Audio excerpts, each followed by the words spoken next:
Assalamualaikum warahmatullahi wabarakatuh. Alhamdulillahirabbil alamin. Assalatu wassalamu ala asyrafil anbiya'i wal mursalin sayyidina wa maulana Muhammad wa ala alihi wa sahbihi ajma'in. Amma ba'd. Alhamdulillahirabbil alamin. Kita masih diberi nikmat sehat sehingga kita dapat melaksanakan pembelajaran jarak jauh. Baik anak-anak, untuk pembelajaran kita hari ini, kita akan belajar tentang listrik dalam kehidupan sehari-hari. Lanjutan dari pertemuan sebelumnya, ya.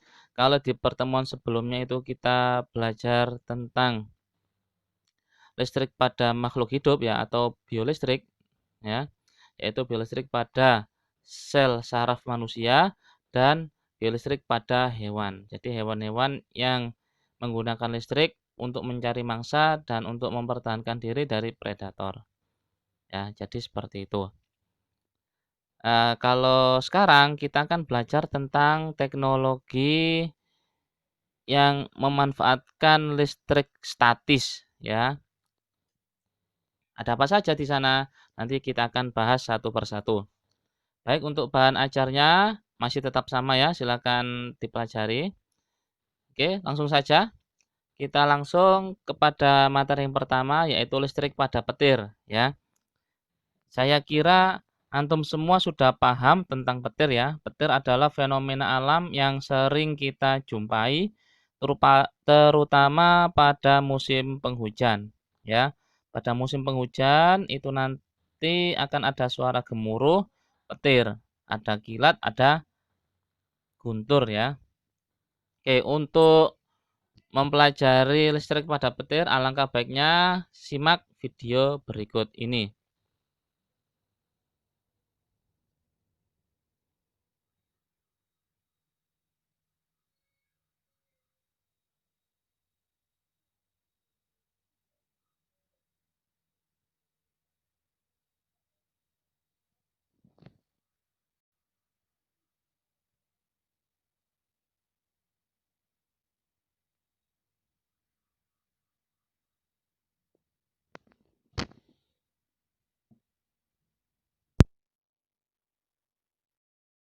Ditemukan di kehidupan. Ketika hujan lebat turun, kita sering mendengar suara dentuman yang sangat besar dan sebuah kilatan di langit.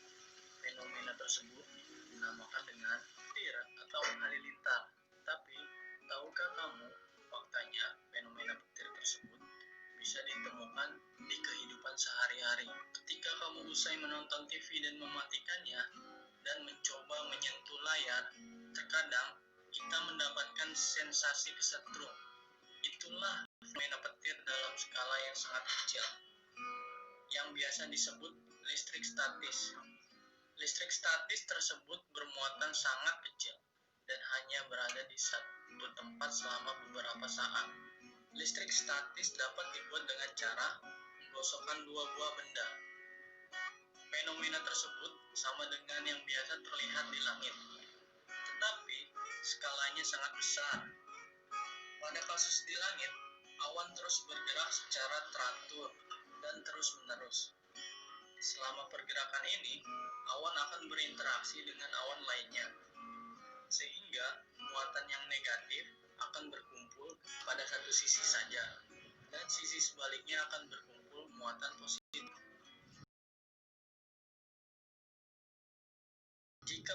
Hal ini akan mengakibatkan terjadinya pembuangan muatan negatif dari awan ke bumi.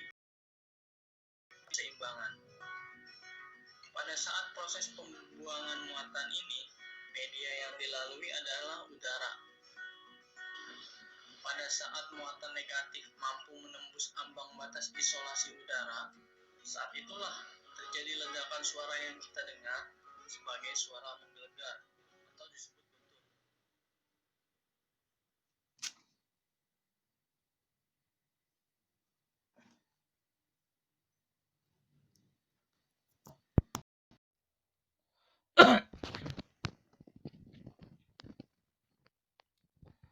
Tes 1 2. Masih jalan ya. Oke. Ya, itu tadi penjelasan tentang proses terjadinya petir ya. Jadi petir itu bermula dari awan ya yang terus bergerak kemudian bersentuhan satu sama lain sehingga mengakibatkan terjadi pengelompokan ya, pengelompokan muatan positif dan negatif ya. Di video tadi kan sudah dilihat bahwasanya muatan negatifnya itu ada di bagian bawah ya, terus muatan positifnya ada di bagian atas. Jadi seperti itu. Nah, ketika muatannya itu sudah terkumpul sangat banyak, kan terjadi beda potensial.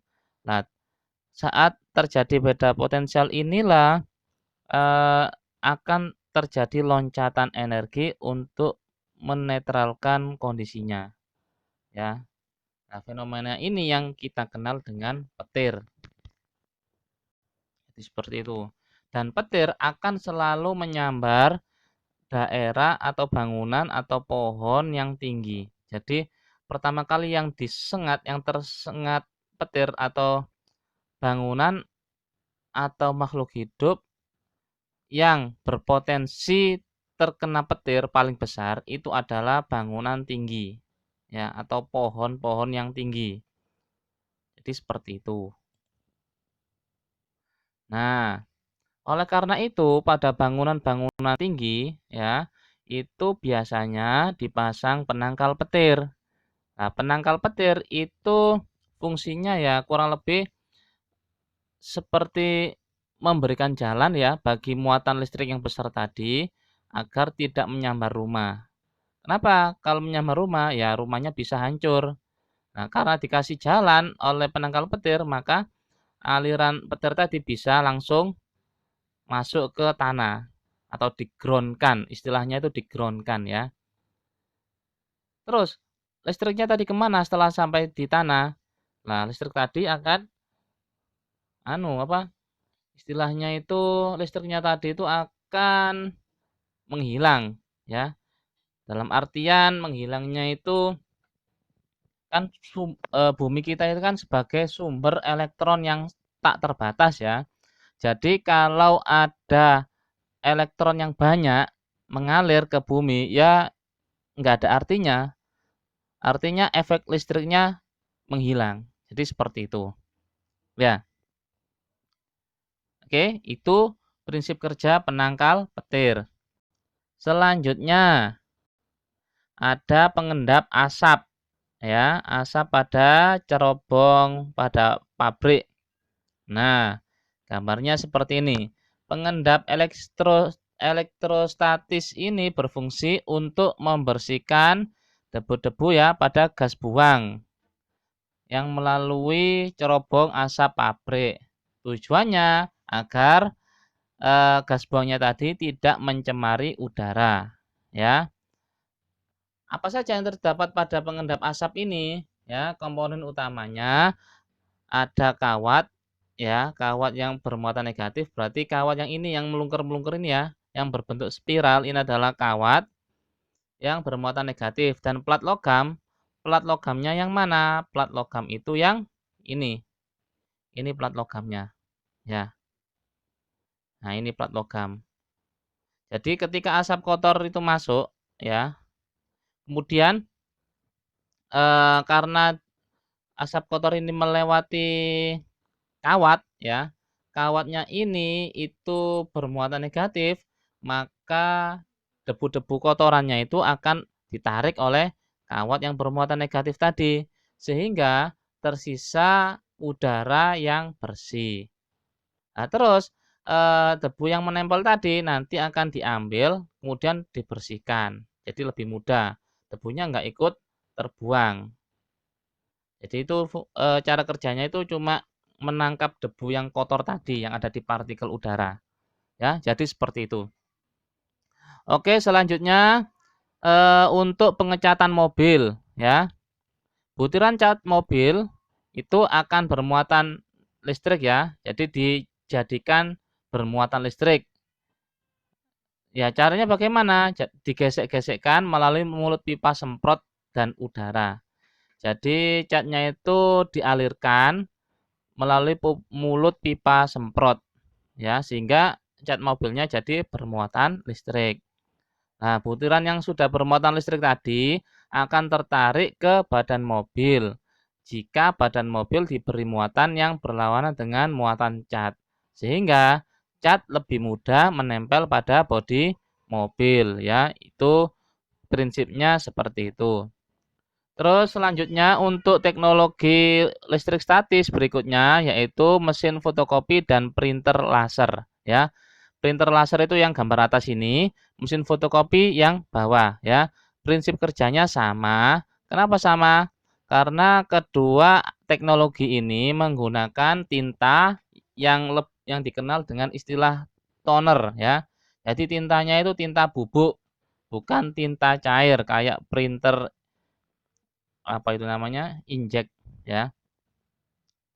Nah, cara kerjanya bagaimana? Cara kerjanya tunernya atau tinta bubuknya itu dijadikan bermuatan negatif, ya. Terus kertasnya itu dijadikan bermuatan positif, ya, dengan cara dipanaskan. Nah, setelah itu tunernya tadi atau tintanya tadi akan melekat pada kertas sehingga timbul apa namanya itu? Timbul print out-nya itu ya, timbul huruf-huruf dan gambarnya itu sehingga Sehingga bubuk tintanya tadi atau tunernya tadi itu lebih mudah menempel pada kertas, ya. Jadi seperti itu. Itu prinsip kerja mesin fotokopi maupun printer laser, ya. Oleh karena itu ketika kalian sudah mengfotokopi ya suatu kertas atau kertas ujian atau gambar ya atau di printer pakai printer laser, itu kan kertasnya kan masih hangat. Itu efek dari proses pemberian muatan tadi. Oke, kalau ada pertanyaan silakan ditanyakan ya. Berikutnya ada yang namanya generator Van de Graaff ya. Generator Van de Graaff ini itu generator penghasil muatan listrik statis ya. Caranya sebenarnya ini hampir sama dengan proses penggosokan ya. Jadi di sini ada logam yang kalau disketsakan itu seperti ini ya. Ini jadi bukan bola pecal, bola berongga. Kemudian ada konduktor, di ujungnya sini ada sikat. Nah, sikatnya ini menempel pada karet ya. Jadi karetnya ini diputar sehingga bergesekan dengan sikat ini. Nah, pergerakan karetnya ini digerakkan oleh kayak dinamo ya, sehingga ini bergerak. Kemudian karena terjadi gesekan, maka terjadi perpindahan muatan negatifnya ya. Dari sini, dari mana? Bola logam berongga ini nanti akan muatan negatifnya akan dipindahkan melalui sabuk karet ini ya, kemudian akan dipindahkan ke sini. Nah, terus sehingga bola berongganya ini nanti akan jadi bermuatan positif sehingga nanti akan bisa menarik ya tongkat yang berongga yang sebelah kanan ini. Jadi yang sebelah kiri ini jadi bermuatan positif, yang sebelah kanan ini jadi bermuatan negatif. Ya, jadi seperti itu. Itu generator Van de Graaff. Kalau yang bola berongga sebelah kiri ini dipegang oleh tangan kita, maka efeknya adalah rambut kita akan jadi berdiri, ya. Ya, jadi seperti itu. Saya kira kalian sudah pernah melihat atau bahkan pernah mendengar ya tentang generator Van de Graaff ini. Oke, kalau nggak ada pertanyaan silakan ditanyakan. Saya kira sangat paham ya. Kalau nggak ada pertanyaan silakan dikerjakan tugasnya. Nah, tugasnya saya kasih dua saja, ya, yaitu tentang petir. Ya, satu, aktivitas apa yang harus dihindari saat terjadi petir? Kamu sebutkan, kamu jelaskan ya. Terus yang kedua, mengapa petir lebih sering menyambar pohon kelapa yang tinggi dibanding pohon mangga yang lebih pendek? kamu jelaskan. Ya. Oke, jadi seperti itu ya. Silakan dikerjakan, dikumpulkan paling lambat pukul 15.00 waktu Indonesia Barat. Oke, kalau nggak ada pertanyaan, semoga apa yang kita pelajari pada hari ini menjadi ilmu yang bermanfaat, menjadi ilmu yang barokah. Akhiran wabillahi taufiq wal hidayah. Wassalamualaikum warahmatullahi wabarakatuh.